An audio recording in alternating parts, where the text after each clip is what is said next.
Slick back. No, no, slick back. That's what I said. Slick back. No, nigga, I'm a pimp named Slick back. Pimp named Slick back. Pimp named Slick back. Nigga, are you deaf? I'm a pimp named Slick.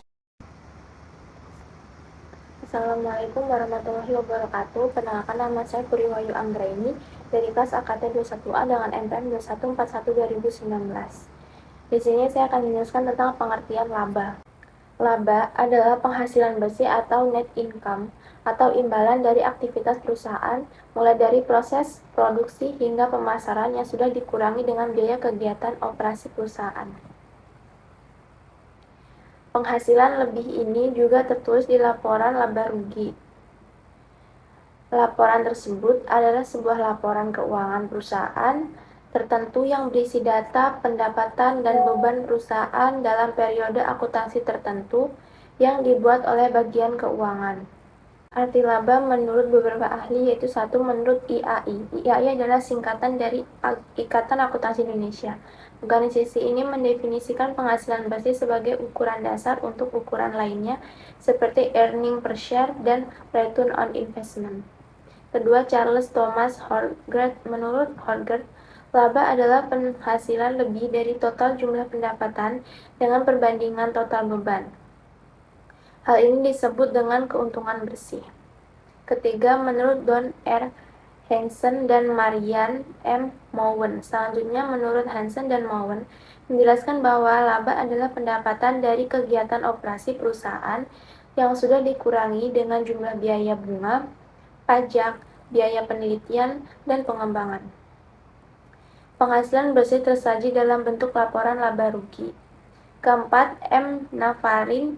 Selain dua ahli sebelumnya, ada juga pendapat dari M. Navarin 2007-788 yang mengartikan laba sebagai selisih antara pendapatan dengan pengeluaran dan keseimbangan biaya-biaya pada periode akuntansi tertentu. Kelima, menurut Abdullah Halim dan Bambang Supomo, laba merupakan tanggung jawab inti dengan penghasilan selisih pemasukan dan pengeluaran atau selisih dari pendapatan dan biaya. Ada pula jenis-jenis laba akuntansi. Terdapat 4 jenis laba atau penghasilan dalam akuntansi. Yang pertama, laba kotor. Penjualan jenis penghasilan yang pertama adalah laba kotor. Penjualan yang merupakan selisih dari harga pokok penjualan dan penjualan bersih. Penghasilan kotor ini juga belum dikurangi dengan jumlah beban operasi perusahaan dalam suatu periode tertentu. Kedua, yaitu laba operasional. Jenis selanjutnya adalah penghasilan bersih operasional yang merupakan pengurangan penghasilan kotor penjualan dengan semua biaya produksi, biaya administrasi, biaya penjualan, dan biaya operasional lainnya. Yang ketiga, yaitu laba sebelum pajak. Ada jenis penghasilan bersih sebelum pajak. Hal ini juga disebut dengan earning before tax atau EBIT, yang merupakan pendapatan menyeluruh perusahaan sebelum terkena potongan pajak perseroan. Keempat, yaitu laba sesudah pajak. Jika sebelumnya ada jenis penghasilan bersih sebelum pajak, maka jenis selanjutnya yaitu penghasilan bersih setelah pajak. Jenis ini bisa diperoleh dari laba kotor yang dikurangi pajak, bunga, dan biaya operasional perusahaan. Jenis laba berdasarkan sifatnya. Pengertian jenis unsur dan manfaat laba adalah selain 4 jenis laba yang sudah dijelaskan sebelumnya, ada jenis lainnya yang dikelompokkan berdasarkan sifatnya. Yaitu satu, ada laba psikis atau psikis income. Penghasilan bersih jenis 1 ini bisa Anda rasakan ketika produk atau jasa perusahaan mengalami peningkatan kepuasan dari konsumen. Hal ini memang sulit untuk diukur karena kepuasan manusia sangat tergantung dari kemakmuran dan pencapaian tingkat sosial.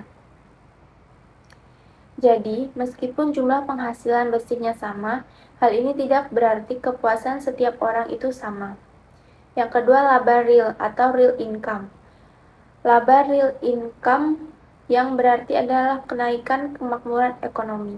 Ketiga, laba uang, money income, yaitu jenis lainnya yaitu money income. Jenis ini adalah terjadinya kenaikan jumlah uang dalam satu periode tanpa mempertimbangkan faktor daya beli dan hanya fokus pada pengukuran penghasilan bersih akuntansi. 5 unsur laba atau penghasilan bersih yaitu 1. Pendapatan.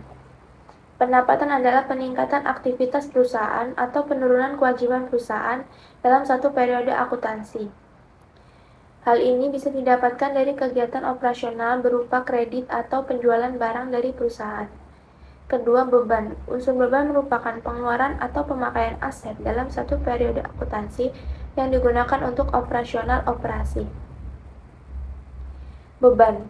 Beban juga berkurangnya aktiva atau penurunan manfaat ekonomi dalam suatu periode akuntansi sehingga terjadi penurunan ekuitas. Ketiga, biaya. Unsur biaya adalah uang kas perusahaan yang dikorbankan untuk memproduksi barang atau jasa yang kemudian hari akan memperoleh keuntungan bagi perusahaan. Apabila ada biaya yang sudah kadaluarsa, maka biaya ini disebut sebagai beban. Yang keempat yaitu untung rugi. Unsur laba selanjutnya yaitu untung rugi. Keuntungan perusahaan merupakan peningkatan ekuitas dari transaksi yang mempengaruhi suatu perusahaan dalam suatu periode tertentu, namun bukan dari pendapatan investasi pemilik perusahaan. Yang kelima yaitu penghasilan. Unsur laba selanjutnya yaitu unsur penghasilan yang meliputi keuntungan atau gain dan pendapatan atau revenue. Unsur penghasilan merupakan arus masuk bruto yang berasal dari manfaat ekonomi.